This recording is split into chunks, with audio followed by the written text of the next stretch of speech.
자, 안녕하십니까. 쌤이 지금 촬영하고 있는 시간은 월요일입니다. 월요일이고, 주말을 잘 보냈는지 모르겠네요.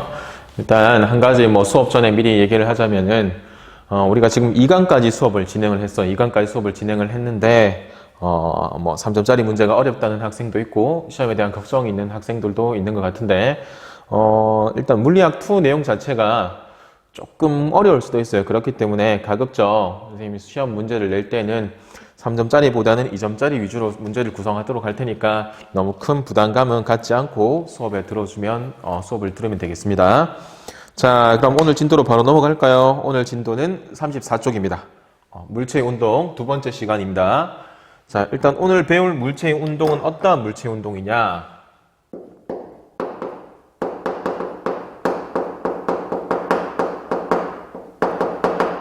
등속 원운동에 대해서 배울 거야. 이미 한 번씩은 우리가 다 들어본 단어죠. 등속 원운동. 그러니까 속력이 일정한 채로 원운동하는 것을 등속 원운동이라 할 건데, 그럼 굳이 중학교 때도 배웠고 통합과학에서도 아마 배운 걸로 알고 있는데 물리원에서 배웠나? 이게 왜 다시 등장하느냐? 이것 때문이에요. 우리가 등속 원운동을 가지고 뒤에서 뭘 설명할 거냐면은 여러 행성들이 운동을 설명할 거예요. 참고로 이 행성들은 태양 주변을 돌고 있는 8개의 천체잖아요. 그죠? 저 행성들이 아무렇게나 움직이는지 아니면 어떠한 힘을 받고 어떻게 움직이는지 이거를 등속 원운동 개념을 가지고 설명을 할 겁니다. 자, 그럼 바로 내려가도록 하겠습니다. 몇 가지 단어가 등장을 할 건데 첫 번째 등장하는 단어는 주기예요. 한 번씩 다 들어봤죠? 주기라는 것은 똑같은 것을 반복하는데 걸리는 시간을 주기라고 할 거고, 자, 요거는 알파벳 T라고 표현할 거고, 단위는 세컨드를 쓸 겁니다. 자, 두 번째 단어가 진동수라는 단어가 등장할 거예요. 자, 진동수는 말 그대로 1초 동안 진동을 몇 번 하느냐, 회전을 몇 번 하느냐, 그 횟수를 진동수라고 얘기를 할 겁니다. 알파벳으로 F, 이게 아마 영어로 빈도, 프리퀀시라는 단어에서 왔을 거예요. 그 다음 단위는 헤르츠, 라디오에서 많이 들어봤죠? 헤르츠라는 단위를 사용할 겁니다. 자, 요거 두 개의 관계도 마찬가지. 우린 중학교 때 이미 배웠기 때문에 빨리 설명하고 지나갈게요. 주기랑 진동수는 역수관계죠. 주기는 진동수분이 1로 할 수도 있고 마찬가지 진동수 또한 주기분을 1로 동일하게 바꿔줄 수가 있습니다. 그래서 역수관계라는 거 체크는 미리 해두시고요. 자, 그 다음 이제 내려가면은 처음 등장하는 단어가 있을 거예요. 각속도라고 등장할 겁니다. 각속도. 자, 각속도는 이렇게 W라고 적을 거예요.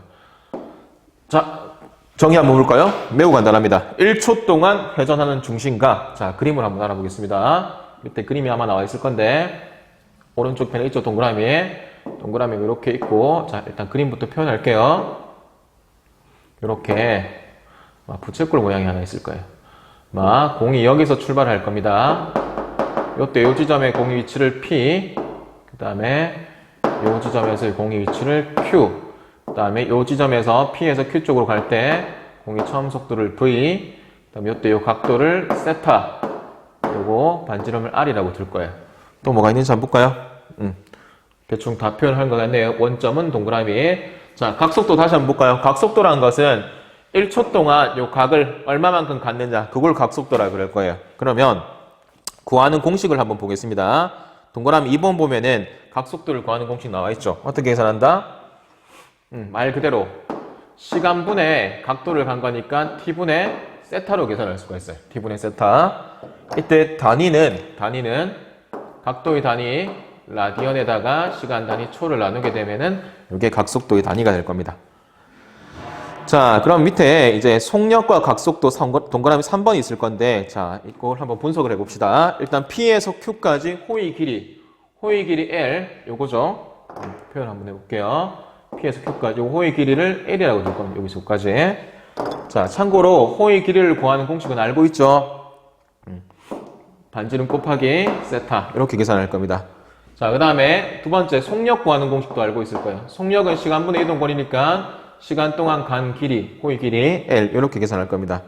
이때 그러면, 자, T분의 L 한번 볼까요? T분의 L은 R 곱하기 T분의 세타라고 되어 있죠. 맞죠? 아까 T분의 세타가 어디서 나왔죠? 여기서 나왔죠? 그러면, 이렇게 바꿀 수가 있겠죠? 여기서 T분의 L은 R 곱하기 t분의 세타. 이렇게 바꿀 수가 있습니다. t분의 세타 맞죠? t분의 1은 r 곱하기 t분의 세타이므로 밑에 다음과 같은 관계가 성립한다고 되어 있을 거예요. 그러면 혹시나 이 공식이 어디서 나왔는지 모르는 학생들을 위해서 한번 보도록 하겠습니다. 자, 책을 한번 잘 보세요.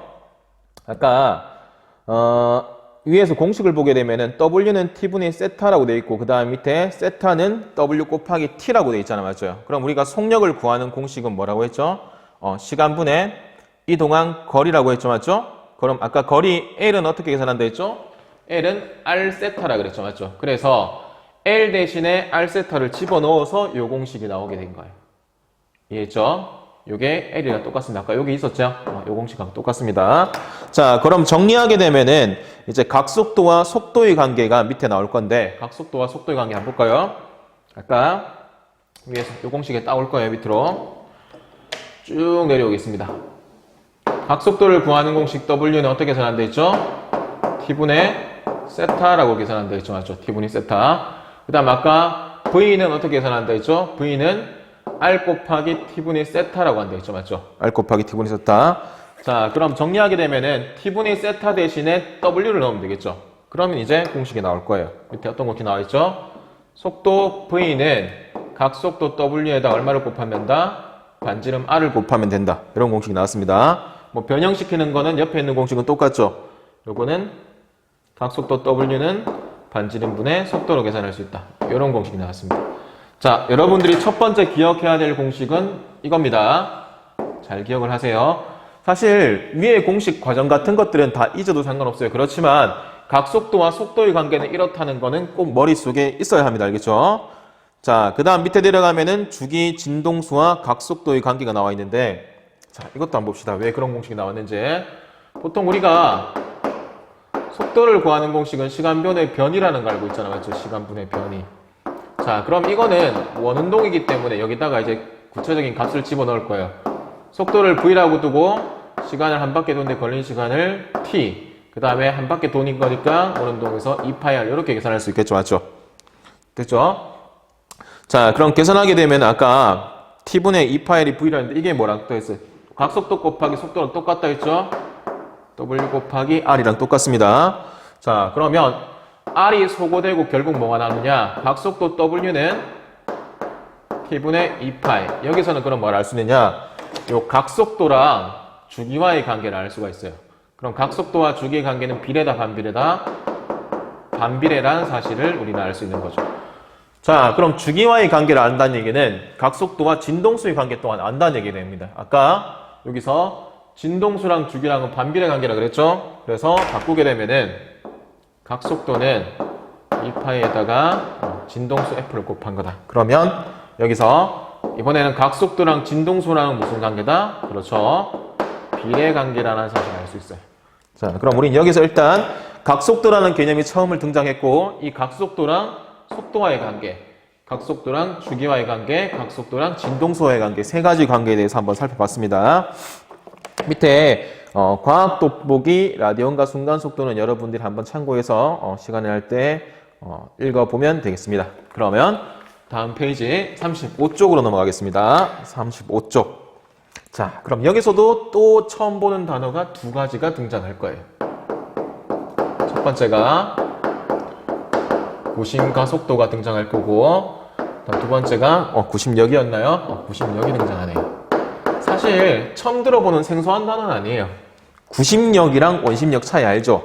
이렇게 놀이기구를 탔을 때 바깥으로 밀려나려는 힘이 원심력이고 그다음 밀려나지 않게 중간으로 당겨주는 힘이 구심력입니다. 여기서는 그러면 구심가속도라는 얘기는 중심으로 당기는 가속도라는 얘기겠죠? 구심력은 방금 설명했고요. 자, 요거에 대해서 한번 알아보겠습니다. 여기는 막 뭐가 들어갈까? 굉장히 작게 나누는 뭐 미분 이런 것들이 들어갈 건데 그거는 옛날 같은 경우는 요거를 증명하라는 식으로 많이 나왔었는데 굳이 지금은 이걸 증명하라는 식의 문제는 뭐 출제가 되지 않고 있어요. 그거 일단 그림을 한번 같이 볼게요. 자, 왼쪽 편 그림 보면은 원이 하나 있을 겁니다. 마찬가지 여기가 원점 O고 그 다음에 여기가 P 여기가 Q 똑같죠? 아까랑? 똑같고 자, 그 다음에 요 각도는 세타 반지름은 R이라고 둘 거예요. 그리고 여기서 여기까지 호의 길이는 델타 L이라고 주어져 있네요. 자, 그 다음에 뭐 P점에서의 속도는 얼마나 나오겠죠? P점에서 접선의 속도는 V1, 그 다음에 Q점에서 접선의 속도는 V2라고 되어 있습니다. 그럼 일단 밑에 있는 것들을 한번 해석을 해볼게요. 속도 변화량이에요. 이건 되게 간단하죠. 속도 변화량은 나중 속도 빼기 처음 속도잖아요. 맞죠? 그러면 나중 속도가 V2고 처음 속도가 V1이 될 거예요. 자, 오른쪽에 있는 그림은 굳이 안 그릴게요. 한번 같이 읽어보겠습니다. P에서 Q까지 중심각이 세타이므로 나에서 마찬가지로 이걸 확대한 그림입니다. 나에서 V1과 V2가 이루는 각도 또한 세타입니다. 그리고 V1과 V2의 길이는 똑같기 때문에 삼각형 ABC는 이등변 삼각형이다 라고 되어 있어요. 그렇기 때문에 각 CAB랑 각 CBA는 같다는 것 또한 알고 있겠죠. 자, 여기가 잘 봐야 돼요. 걸린 시간이 매우 짧도록 PQ를 가까이 한다. 즉 걸린 시간이 굉장히 짧도록 PQ를 가까이 한다는 얘기예요. 그렇게 되면은 각 세타 값이 당연히 작아지겠죠. 작아질 거고, 이때 물체의 속력을 V라고 줬을 때는 어떤 현상이 성립하냐면, 어떤 현상이 나오냐면은 요 델타 V는 물체의 속력이 V라고 뒀을 때 속력 곱하기 각도 요거랑 똑같아집니다. 그렇기 때문에 각 CAB랑 CBA는 90도가 나온다는 것도 알고 있을 겁니다. 이때 순간 속도와 크기 방향을 봐야 되는데 수학도 아닌데 극한이 등장해요. 잘 보세요. 걸린 시간이 거의 0이 되도록 극한을 취하게 되면 방금 봤죠? 이 델타 V가 V 곱하기 세타랑 같아지게 되고 이때 방금 봤듯이 똑같습니다. 각 CAB랑 CBA는 둘 다 90도로 동일하게 된다. 옛날에는 이걸 극한을 취해서 이제 증명을 하라고 얘기를 했는데 요즘은 그런 추세는 아니기 때문에 굳이 머리 아프겠죠? 설명 안 하고 굳이 이렇게 알고 넘어가도록 하겠습니다. 자, 그 다음 이제 밑에 건 확인을 해야 돼요. 가속도. 자, 우리 가속도 구하는 공식은 알고 있죠? 가속도는 시간분의 속도 변화량이라고 알고 있을 겁니다. 그러면 이때 봤을 때 우리가 시간분의 속도 변화량인데 시간을 굉장히 PQ의 간격을 굉장히 가깝게 쪼갠다고 얘기했었잖아요. 맞죠? 그때 요게 아까 델타 V가 V 세타랑 똑같다고 얘기를 했을 겁니다. 맞죠? 그래서 이걸 바꾸게 되면은 시간 T는 T분의 V 세타가 면입니다. 그럼 아까 우리 공식 중에서 어디를 봤느냐 하면은 찾아야 되네요. 여기 한번 보세요.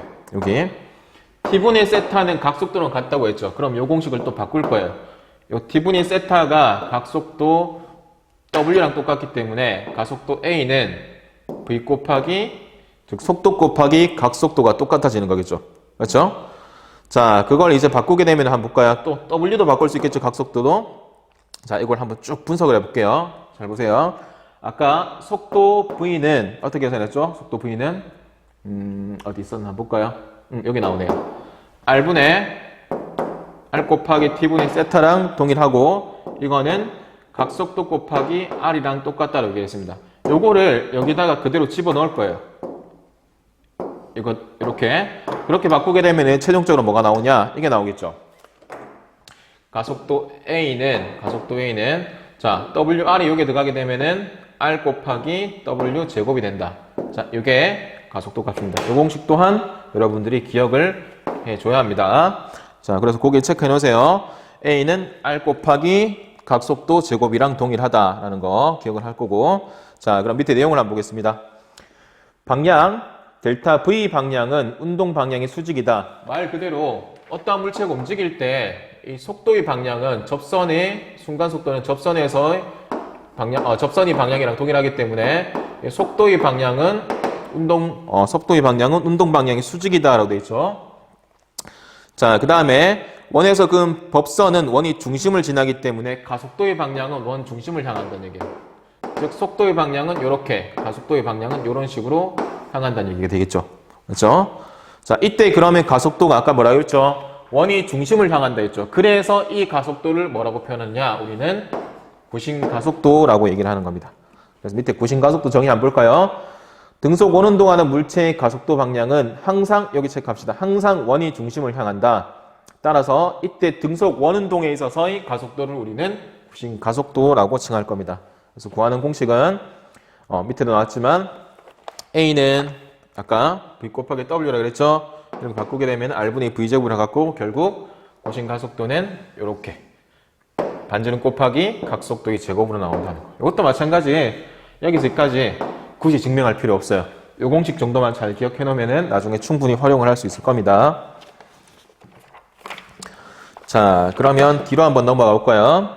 자, 뒤로 넘어가면은 36쪽에 돋보기라고 있을 건데 이것도 마찬가지 미분법을 이용한 고심가속도 계산. 우리 굳이 수학도 아닌데 미분법을 이용해서는 시간이 나는 학생들 한번 보면 되고 여기서는 생략하고 밑으로 바로 넘어가겠습니다. 자, 그럼 고심가속도 확인했으면 구심력을 확인해야겠죠. 구심력은 아까 얘기했죠. 중심으로 당기는 힘을 구심력이라 한다 했죠. 그러면 우리가 보통 힘을 구하는 공식 뉴턴운동 2법칙이죠. F는 ma 한번 대입을 해볼게요. 자, 등속 원운동하는 물체에 작용하는 힘의 방향은 가속도의 방향과 같이 원이 중심을 향한다. 이때 이 힘을 우리는 구심력이라 칭할 겁니다. 그러면 이것도 그대로 대입할게요. m이고 아까 가속도가 r 곱하기 w 제곱이라 했죠. 그러면 r w 제곱 나왔죠. 그래서 계산하게 되면은 mr w 제곱이랑 같다. 요거는 뭐 m분의 r분의 mv 제곱이랑 같다. 이런 식으로 기억을 하면 됩니다. 그래서 구심력 구하는 공식 또한 이런 공식이라는 거 꼭 기억을 합시다. 그러면 여러분이 기억을 해야 될 공식이 총 3개였어요. 아까 각속도랑 속도의 관계, 그 다음에 구심 가속도를 구하는 공식까지 더 추가하자면은 구심력을 구하는 공식 정도는 꼭 기억을 해둡시다. 그래야지 문제에 충분히 활용을 할 수 있을 겁니다. 알겠죠? 아까도 얘기했지만 여기 있는 이 식을 도출해내기까지 과정은 옛날에는 뭐 풀어서 적어라 이런 식으로 자주 나왔지만 요즘은 이런 유형의 문제는 약간 지양을 하고 있습니다. 그렇기 때문에 이 공식 정도만 잘 기억을 하면은 문제에 충분히 적용을 할 수 있을 겁니다. 자, 오늘은 일단 진도는 여기까지 나가도록 하고 아까 쌤이 얘기했듯이 이 등속 원운동을 지금 왜 배우느냐, 뒤에 행성의 운동을 설명하기 위해서 등속 원운동을 배우는 겁니다. 그러면 다음 시간에는 이 행성이 어떻게 움직이는지에 대해서 배우도록 하겠죠. 그러면 그 법칙이 뭔지만 잠깐 살펴볼게요. 37쪽에 가면은 케플러 법칙이라고 등장할 겁니다. 배웠죠? 어디서? 통합과학에서 아마 나왔을 겁니다. 이 케플러 법칙에 대해서 다음 시간에 한번 배워보도록 하겠습니다. 일단 과제 같은 경우는 42쪽을 한번 펴볼까요? 42쪽 1번부터 1번부터 5번까지 숙제고, 그 다음에 45쪽도 넘기면은 45쪽 1번부터 5번까지입니다. 2점, 3점 문항 둘 다 5번까지 푼 후에 마찬가지 리로스쿨에 4월 23일 맞죠? 23시까지 제출하기 바랍니다. 수업 시작할 때 쌤이 얘기했지만 물리학 투 자체가 뭐 그렇게 쉽지만은 않을 거예요. 특히나 3점 같은 문제는 혼자 풀기가 되게 버거울 수도 있으니까 너무 스트레스 받지 말고 그냥 이런 것도 있다는 생각으로 공부를 하면 되겠고, 시험 문제 또한 너무 부담 갖지 말고 최대한 2점 문제로 여러분들한테 큰 부담이 안 되는 선에서 출제하도록 하겠습니다. 이거 다 이해했죠? 그럼 오늘은 여기까지 하도록 하겠습니다. 다음 시간에 봐요.